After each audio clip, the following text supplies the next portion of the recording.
नमस्कार, आप देख रहे हैं एमपी न्यूज। मैं हूं निधि आपके साथ और स्वागत आपका एमपी न्यूज के खास कार्यक्रम न्यूज रूम में।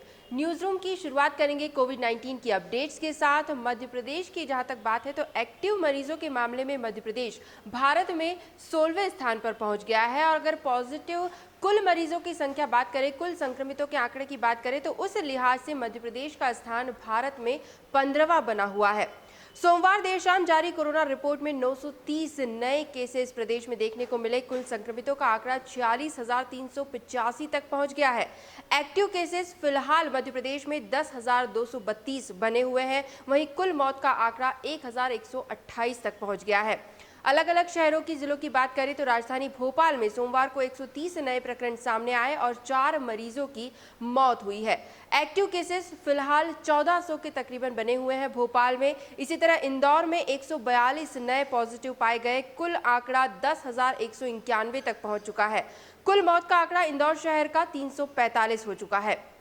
इसी तरह ग्वालियर जो कि नया हॉटस्पॉट बनता जा रहा है, ग्वालियर में सोमवार को 83 नए केसेस सामने आए हैं। कुल संक्रमित 3,829 हो चुके हैं। वहीं ग्वालियर में अब तक 44 लोगों की कोरोना के चलते मौत भी हो चुकी है। मुरैना में भी 1,898 कुल पॉजिटिव हो चुके हैं और अब तक 13 मरीजों की कोरोना की वजह से मौत भी हो चुकी है। उज्जैन जो कि एक शुरुआत से हॉटस्पॉट बना हुआ था, लेकिन वहां पर अब नए मरीजों की संख्या में कमी आई है। फिर भी कल के दिन की अगर हम बात करें तो एक एसआई और एक डॉक्टर सहित 21 लोग पॉजिटिव पाए गए हैं। कुल 1,464 संक्रमित हो चुके हैं। कुल संक्रमितों के आंकड़ों की बात करें तो भिंड 527, दतिया 390, शिवपुरी 582 और श्योपुर 368 हो चुकी है संख्या।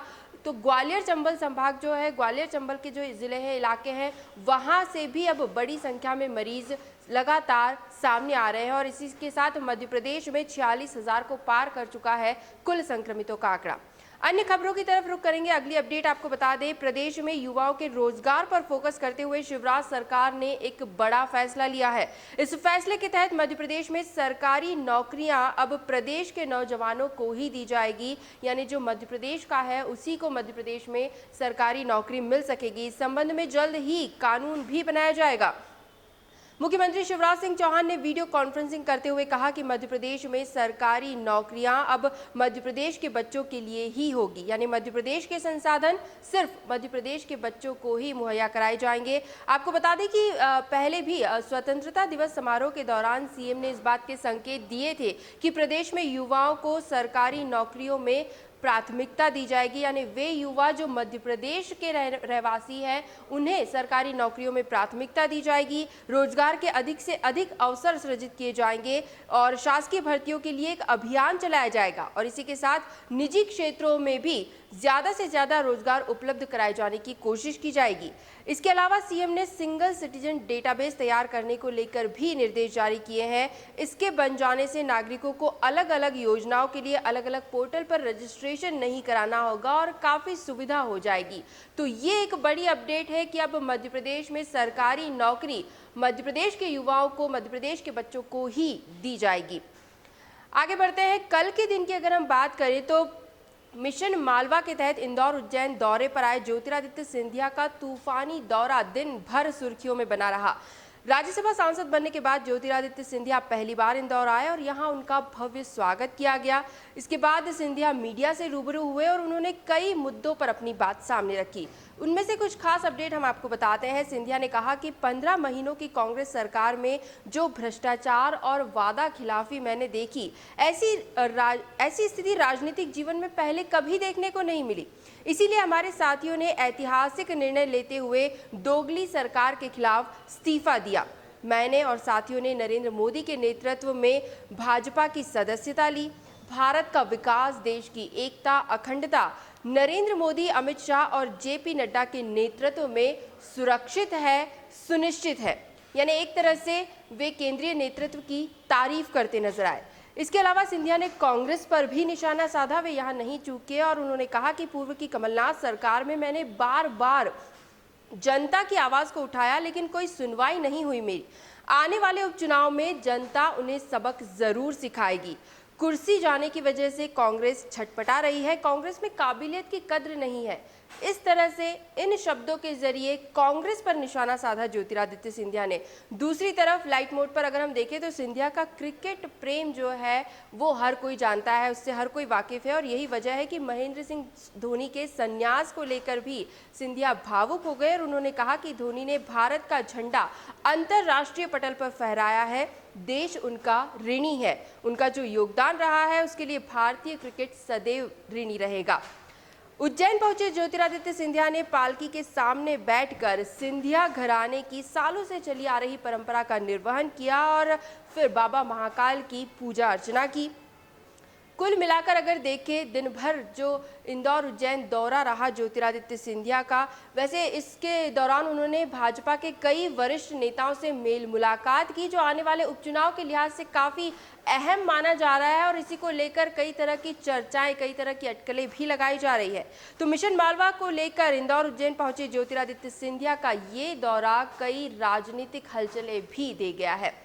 वैसे कांग्रेस में इसे लेकर काफ़ी खलबली मची हुई है और कांग्रेस की चिंताएं भी थोड़ी बहुत तो बढ़ ही गई है।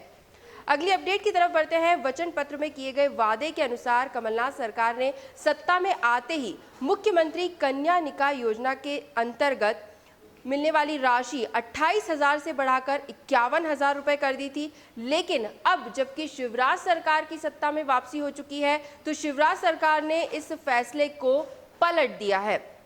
इसके बाद अब पूर्व की शिवराज सरकार के अनुसार जो 28,000 की राशि तय की गई थी वो ही अब दी जाएगी।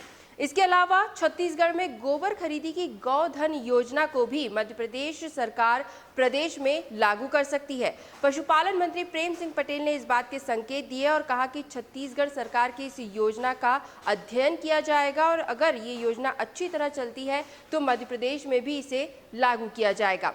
इसके अलावा कांग्रेस सरकार की 1000 गौशाला बनाने के दावों पर भी बीजेपी ने कहा कि मध्य प्रदेश में एक भी गौशाला पूरी तरह से बनकर तैयार नहीं हुई है, लेकिन अब शिवराज सरकार सभी गौशालाओं का निर्माण करेगी। तो अलग अलग मुद्दों पर शिवराज सरकार जो है वो एक्टिव नजर आ रही है, भले ही इसे उपचुनाव की तैयारी कहें या कुछ और, लेकिन फिलहाल अलग अलग योजनाएं बनाई जा रही है, साथ ही साथ गौशालाओं के निर्माण की भी घोषणा की गई है।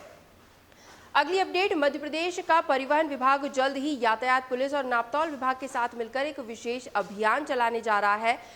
भोपाल शहर में जल्द ही हेलमेट चेकिंग के लिए एक विशेष अभियान चलाया जाएगा और इसके तहत अभी तक जो कार्रवाई की जाती थी वो उन वाहन चालकों पर होती थी जो हेलमेट नहीं पहनते हैं, लेकिन अब हेलमेट के लिए भी कुछ मानक तय कर दिए गए हैं। अब उन चालकों के खिलाफ भी कार्रवाई होगी जिनके हेलमेट का वजन 1 किलो 200 ग्राम से ज्यादा होगा।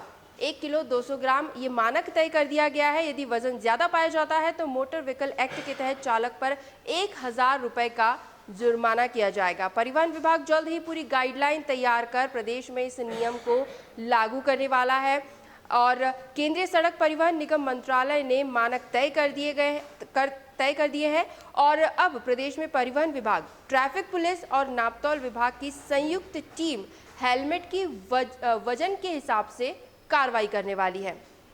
अंत में हम बात करेंगे मध्य प्रदेश के मौसम को लेकर। तो देर से ही सही लेकिन आखिरकार प्रदेश पर मानसून की मेहरबानी हो ही चुकी है।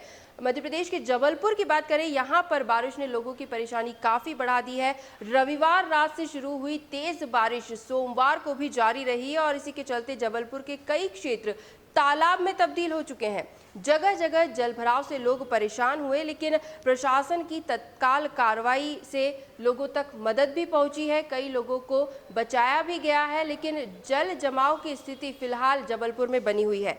मौसम विभाग के पूर्वानुमान के अनुसार आगामी 3 दिन और प्रदेश में अच्छी बारिश देखने को मिल सकती है और इसकी वजह है बंगाल की खाड़ी में बना कम दबाव का क्षेत्र जो प्रदेश में अपना असर दिखा रहा है। इससे आगामी कुछ दिनों तक भी लगातार बारिश की झड़ी प्रदेश में देखने को मिल सकती है और इससे तापमान में गिरावट भी दर्ज की जाएगी। तो एमपी न्यूज़ की न्यूज़ रूम से फिलहाल यही अपडेट्स। लगातार और भी खबरें और भी जानकारियां हम आप तक जरूर पहुंचाते रहेंगे। बस आप बने रहिए हमारे साथ और देखते रहिए एमपी न्यूज़। धन्यवाद। एमपी की नब्ज, एमपी का हाल, मध्य प्रदेश की हर खबर एमपी न्यूज़ टीवी के साथ। लगातार खबरों के लिए सब्सक्राइब करें हमारा YouTube channel MP news TV. Latest updates के लिए बेल आइकन दबाना जरा भी न भूलें।